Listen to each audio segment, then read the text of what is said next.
कहते हैं हीरा सिर्फ चमकता नहीं, कभी कभी वो अपनी चमक से आपकी किस्मत और जान दोनों को अंधेरे में धकेल सकता है।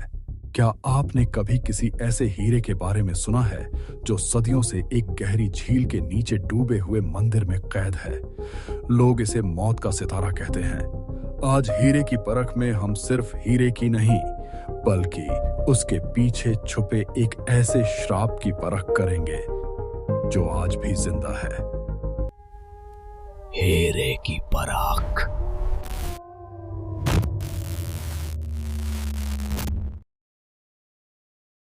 हमारी कहानी शुरू होती है उत्तर प्रदेश के छोटे से गांव जमशेदपुर के एक लड़के दिव्यांशु से, जो जेमस्टोन एक्सपर्ट था। उसने दुनिया के सबसे दुर्लभ हीरे देखे थे, कुछ को परखा था और कुछ को अपने हाथों से इतिहास में दर्ज किया था। लेकिन उसके अंदर एक अधूरी प्यास थी, कुछ ऐसा खोजने की जो अब तक सिर्फ कहानियों और दंत कथाओं में ही जिंदा था। रेयर स्टोन्स, हिडन ट्रेजर्स, ये सब सिर्फ किताबों तक सीमित नहीं होते, कभी कभी ये सच भी होते हैं। उसी वक्त उसकी नजर टेबल पर रखी एक पुरानी धूल से ढकी हुई पांडुलिपि पर पड़ी। वह पांडुलिपि उसे कुछ दिन पहले ही एक पुराने कलेक्टर से मिली थी। कागज पीले पड़ चुके थे, किनारे फटे हुए थे और उस पर लिखी भाषा भी आधी मिट चुकी थी। दिव्यांशु ने धीरे धीरे उसे खोला, जैसे किसी रहस्य का दरवाजा खोल रहा हो। उसने पढ़ना शुरू किया। उसमें लिखा था, हिमाचल की पहाड़ियों के बीच एक गुमनाम झील, उस झील के नीचे एक प्राचीन मंदिर और उस मंदिर के गर्भ जड़ा है एक अनमोल रत्न, नीलमणि, जिसकी चमक में छुपा है विनाश। नीलमणि? इतनी बड़ी खोज और किसी को पता तक नहीं। उसके चेहरे पर एक हल्की मुस्कान उभरी, लेकिन उस मुस्कान में उत्साह से ज्यादा लालच और जुनून था। अगर ये सच है तो ये सिर्फ एक खोज नहीं, इतिहास बदल सकती है। कमरे में अचानक हवा का झोंका आया और खिड़की अपने आप हल्की सी खुल गई। पर्दे धीरे धीरे हिलने लगे, जैसे कोई अदृश्य ताकत उस पल को महसूस कर रही हो। उसने हंसते हुए कहा, स्टोरीज, मिथ्स, कर्सेस, मैं इन सब पर यकीन नहीं करता। लेकिन फिर भी उसके दिल के किसी कोने में एक अजीब सी बेचैनी जरूर जाग चुकी थी। उसने तुरंत अपना बैग उठाया, नक्शे, उपकरण और जरूरी सामान उसमें रखा। उसकी आंखों में अब सिर्फ एक ही चीज थी, वो झील और उसके नीचे छुपा रहस्य। अब देखता हूं इस कहानी में कितनी सच्चाई है। और उसी जुनून के साथ दिव्यांशु निकल पड़ा उस अनजान सफर पर, जो आखिरकार उसे उस रहस्यमयी झील तक खींच रही थी। जैसे ही दिव्यांशु उस झील के किनारे अपना सामान सेट कर रहा था, पीछे से एक भारी थकी हुई आवाज आई, तो रुक जाओ बेटा। दिव्यांशु ने मुड़कर देखा। एक बूढ़ा आदमी, सफेद दाढ़ी, झुर्रियों से भरा चेहरा और आंखों में अजीब सा डर, जैसे वो बहुत कुछ देख चुका हो। दिव्यांशु ने हल्का सा चौंकते हुए पूछा, आप? बूढ़ा आदमी धीरे धीरे उसके पास आया। उसकी नजरें बार बार उस गहरी शांत झील की तरफ जा रही थीं, जिसकी सतह पर अजीब सा सन्नाटा पसरा हुआ था। हवा तक जैसे वहां आकर रुक जाती थी। बूढ़े ने धीमी आवाज में कहा, तुम बाहर के लगते हो, यहां क्यों आए हो? मैं एक जेमस्टोन एक्सपर्ट हूं और मुझे पता चला है कि इस झील के नीचे एक प्राचीन मंदिर है। उसके गर्भगृह में एक अनमोल रत्न छुपा है। मैं उसी की तलाश में आया हूं। बूढ़े के चेहरे का रंग एकदम बदल गया। उसकी आंखें फैल गईं, जैसे उसने कुछ बहुत खतरनाक सुन लिया हो। उसने भारी सांस लेते हुए कहा, तो आखिर तुम भी उस कहानी के पीछे आ ही गए। कहानी? मैं कहानियों पर नहीं, सच्चाई पर विश्वास करता हूं। बूढ़ा कुछ पल चुप रहा, फिर उसने कांपते हुए हाथ से झील की तरफ इशारा किया। ये झील जितनी शांत दिखती है उतनी है नहीं।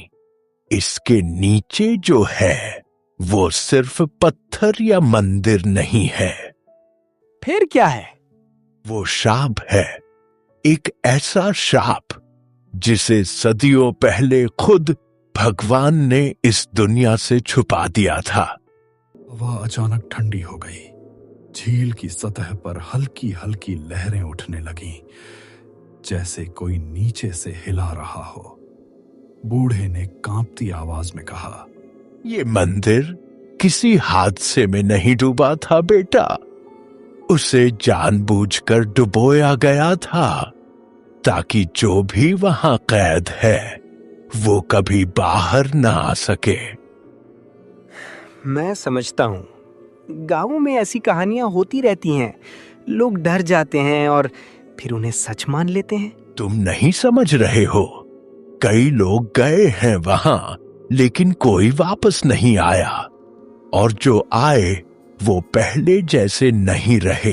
एक पल के लिए सन्नाटा छा गया।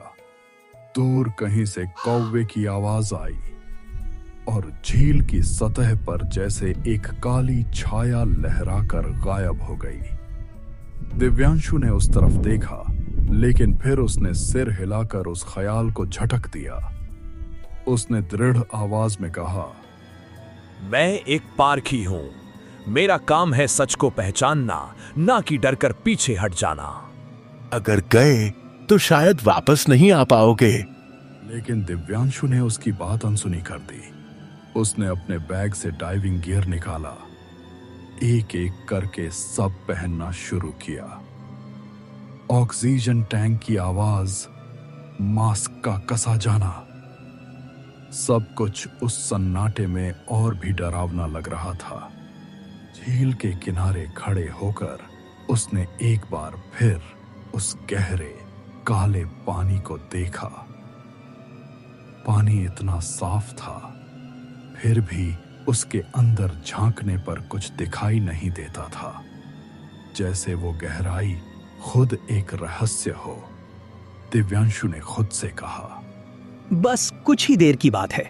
और बिना एक पल गंवाए उसने छलांग लगा दी। ठंडा पानी उसके शरीर से टकराया। एक सिहरन उसके पूरे जिस्म में दौड़ गई। जैसे जैसे वो नीचे उतरता गया, रोशनी कम होती गई और अंधेरा गहराता गया। ऊपर की दुनिया धुंधली होती जा रही थी और नीचे कुछ था जो उसका इंतजार कर रहा था। और इस तरह दिव्यांशु उस गहरे ठंडे पानी में उतर गया, जहां से लौटना शायद अब उसके बस में नहीं था। ठंड, अजीब सी ठंड। जैसे जैसे दिव्यांशु झील की गहराई में उतरता जा रहा था, पानी का तापमान तेजी से गिरता जा रहा था। उसकी सांसें अब मशीन पर निर्भर थीं और दिल की धड़कन पहले से कहीं तेज हो चुकी थी। ऊपर की रोशनी अब लगभग गायब हो चुकी थी। चारों तरफ बस नीला अंधेरा था और एक अजीब सा सन्नाटा। दिव्यांशु ने खुद को संभालते हुए सोचा, सब ठीक है, बस थोड़ा और नीचे। लेकिन तभी उसकी आंखें अचानक चौड़ी हो गईं। ये क्या है? उसके सामने गहराई के बीच एक विशाल संरचना उभर रही थी। एक प्राचीन, भव्य और डरावना मंदिर। पानी के अंदर डूबा हुआ होने के बावजूद वो मंदिर ऐसे खड़ा था जैसे सदियों से किसी का इंतजार कर रहा हो। उसकी दीवारें टूटी नहीं थीं, बल्कि अजीब तरीके से सलामत थीं, जैसे किसी ने उसे बचा कर रखा हो। दिव्यांशु धीरे धीरे उसके करीब गया। जैसे ही वह मंदिर के पास पहुंचा, उसे महसूस हुआ कि आसपास का पानी और भी ठंडा हो गया है, इतना कि उसके हाथ सुन्न होने लगे। मंदिर की दीवारों पर बनी मूर्तियां वो आम मूर्तियां नहीं थीं। हर एक चेहरा अलग, हर एक भाव अलग, लेकिन सब में एक चीज कॉमन थी, उनकी आंखें। वो आंखें, ऐसा लग रहा था जैसे वो मूर्तियां उसे देख रही हों, सीधे उसकी तरफ। दिव्यांशु ने खुद को समझाया, नहीं, ये सिर्फ मेरा भ्रम है। लेकिन जैसे ही वह आगे बढ़ा, उसे ऐसा लगा जैसे एक मूर्ति की नजर उसके साथ साथ घूम रही हो। उसका दिल अब तेजी से धड़क रहा था, फिर भी उसका जुनून डर पर भारी था। वो मंदिर के मुख्य द्वार से अंदर चला गया। अंदर अंधेरा और भी गहरा था, लेकिन कहीं दूर से हल्की सी नीली रोशनी आ रही थी। वही है। दिव्यांशु ने तुरंत पहचान लिया, गर्भगृह। वो धीरे धीरे उस रोशनी की तरफ बढ़ा। हर कदम के साथ पानी भारी होता जा रहा था, जैसे कोई उसे रोकने की कोशिश कर रहा हो। और फिर वो उस जगह पहुंच गया। गर्भगृह के बीचों बीच एक पत्थर के आसन पर वो रखा था। नीलमणि, उसकी चमक, वो कोई साधारण रोशनी नहीं थी। नीली, गहरी और अंदर तक चुभ जाने वाली। ऐसा लग रहा था जैसे वो रत्न जिंदा हो और अपनी तरफ बुला रहा हो।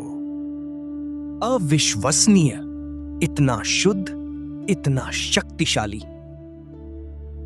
उसने धीरे धीरे अपना हाथ आगे बढ़ाया।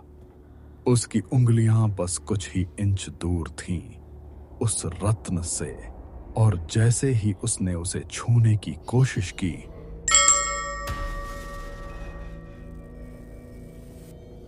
एक जोरदार घंटी की गूंज पूरे पानी में फैल गई।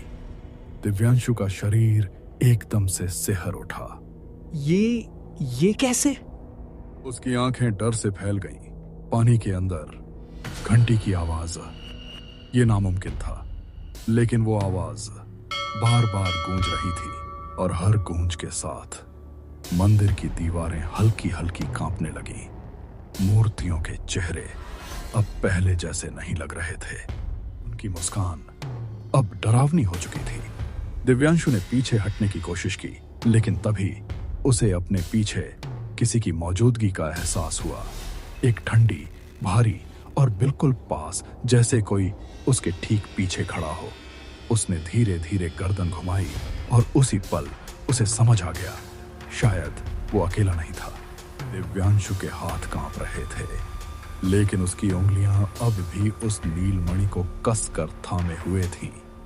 उसने खुद से कहा, ये मेरा है। जैसे अपने ही डर को दबाने की कोशिश कर रहा हो। लेकिन उसी पल उसकी सांसें अचानक भारी होने लगी। उसने जल्दी से अपनी ऑक्सीजन गैस की तरफ देखा। उसकी आंखें डर से फैल गईं। ऑक्सीजन का लेवल तेजी से गिर रहा था। ये कैसे हो सकता है? अभी तो सब ठीक था। उसका दिल अब घबराहट में तेजी से धड़कने लगा। उसने जल्दी जल्दी सांस लेने की कोशिश की, लेकिन हर सांस अब पहले से ज्यादा भारी लग रही थी, जैसे हवा भी उसका साथ छोड़ रही हो। और तभी उसे अपने पीछे कुछ हलचल महसूस हुई।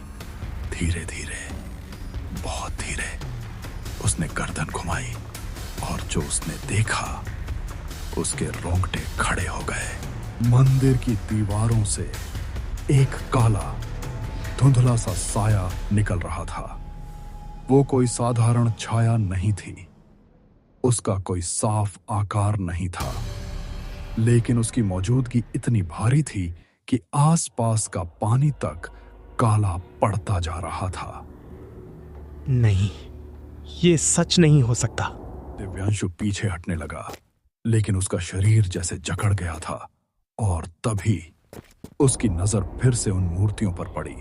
जो मूर्तियां अब तक शांत थीं, अब उनके चेहरे बदल चुके थे। उनकी आंखें फैल चुकी थीं, होठों पर टेढ़ी, डरावनी मुस्कान उभर आई थी, जैसे वो सब इस पल का इंतजार कर रही हो। मुझे यहां से निकलना होगा। दिव्यांशु ने घबराकर ऊपर की तरफ देखा। झील की सतह बहुत दूर थी, लेकिन यही उसका एकमात्र रास्ता था। उसने तुरंत ऊपर की तरफ तैरना शुरू किया, तेजी से, जितनी तेजी से वो तैर सकता था। लेकिन कुछ गड़बड़ था, बहुत बड़ी गड़बड़। उसे ऐसा महसूस हो रहा था जैसे पानी उसे ऊपर जाने ही नहीं दे रहा। हर बार जब वो ऊपर की तरफ बढ़ता, कोई अदृश्य ताकत उसे नीचे खींच लेती। उसने और जोर लगाया, लेकिन उसका शरीर जैसे भारी होता जा रहा था, जैसे पूरी झील उसे अपने अंदर कैद करना चाहती हो। और तभी उसके कानों में एक आवाज गूंजी, बहुत धीमी, बहुत ठंडी, जैसे कोई बहुत दूर से फुसफुसा रहा हो। इसे वहीं रख दो। दिव्यांशु एकदम से रुक गया। उसने चारों तरफ देखा, लेकिन वहां कोई नहीं था। फिर वही आवाज, इस बार और साफ। अब वो एक आवाज नहीं थी, कई आवाजें थीं, सैकड़ों, शायद इसे वहीं रख दो। शायद हजारों, सब एक साथ फुसफुसा रही थी। दिव्यांशु का दिल जैसे रुकने लगा। उसके हाथ में पकड़ा नीलमणि अब पहले से ज्यादा ठंडा हो चुका था, और उसके पीछे वो काला साया अब बिल्कुल करीब आ चुका था। इतना करीब कि उसे अपनी पीठ पर उसकी ठंडी मौजूदगी महसूस होने लगी। दिव्यांशु किसी तरह झील के बाहर निकल आता है। वो तेज तेज सांस ले रहा था, उसका शरीर कांप रहा था, और आंखों में डर साफ दिखाई दे रहा था। उसने हांफते हुए कहा, मैं बच गया। लेकिन क्या सच में वो बच गया था? किनारे पर बैठे के कुछ गांव वालों ने उसे देखा। वो दौड़ते हुए उसके पास आए। एक आदमी ने घबराकर पूछा, बेटा, तुम जिंदा हो? दिव्यांशु ने धीरे धीरे उनकी तरफ देखा, लेकिन उसकी आंखें वो पहले जैसी नहीं थीं। उनमें अब एक अजीब सी खालीपन था, जैसे अंदर से कुछ टूट चुका हो या कुछ बदल चुका हो। उसके हाथ में अब भी वही था, नीलमणि, भीगा हुआ, लेकिन अब भी उसी अजीब नीली चमक के साथ। दिव्यांशु ने बहुत धीमी आवाज में कहा, ये सच था। लेकिन उसके चेहरे पर ना खुशी थी, ना जीत का एहसास, बस डर, गहरा और खामोश डर। उस रात के बाद गांव वालों ने उसे कई बार देखा, लेकिन हर बार कुछ अलग था। वो अब पहले जैसा इंसान नहीं रहा था। पहले जो दिव्यांशु हर चीज को तर्क से समझता था, अब वो घंटों चुप रहता, खाली नजरों से कहीं दूर देखता रहता। और सबसे अजीब बात, किसी ने उसे फिर कभी हंसते हुए नहीं देखा। गांव के लोग आपस में कहते थे, उसकी आंखों में कुछ है, जैसे वो कुछ देख चुका है जो इंसानों को नहीं देखना चाहिए। रात होते ही उसका व्यवहार और भी बदल जाता। वो अचानक उठकर बैठ जाता, उसकी सांसें तेज हो जाती, और वो अपने कानों को ढक लेता, जैसे कोई आवाज उसे परेशान कर रही हो। वो बड़बड़ाता रहता, नहीं नहीं, बस करो। क्योंकि उसे अब भी सुनाई देता था पानी की बूंदों के गिरने की आवाज, और उसके साथ वही डरावनी गूंजती हुई घंटियों की आवाज। हर रात, हर सन्नाटे में, जैसे वो मंदिर अब भी उसे बुला रहा हो, या शायद कुछ और। नीलमणि अब भी उसके पास है, लेकिन उसकी चमक अब पहले जैसी नहीं लगती। अब उसमें एक अजीब सा अंधेरा है, जैसे वो सिर्फ रोशनी नहीं, कुछ और भी अपने अंदर छुपाए हुए हो।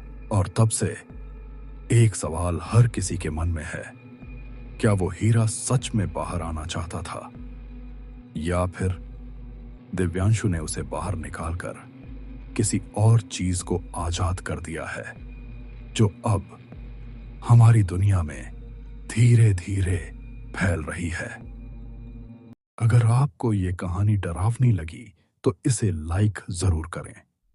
क्या आप किसी ऐसे श्रापित रत्न के बारे में जानते हैं? कमेंट में बताएं, और ऐसी ही रोमांचक कहानियों के लिए हीरे की परख को सब्सक्राइब करें।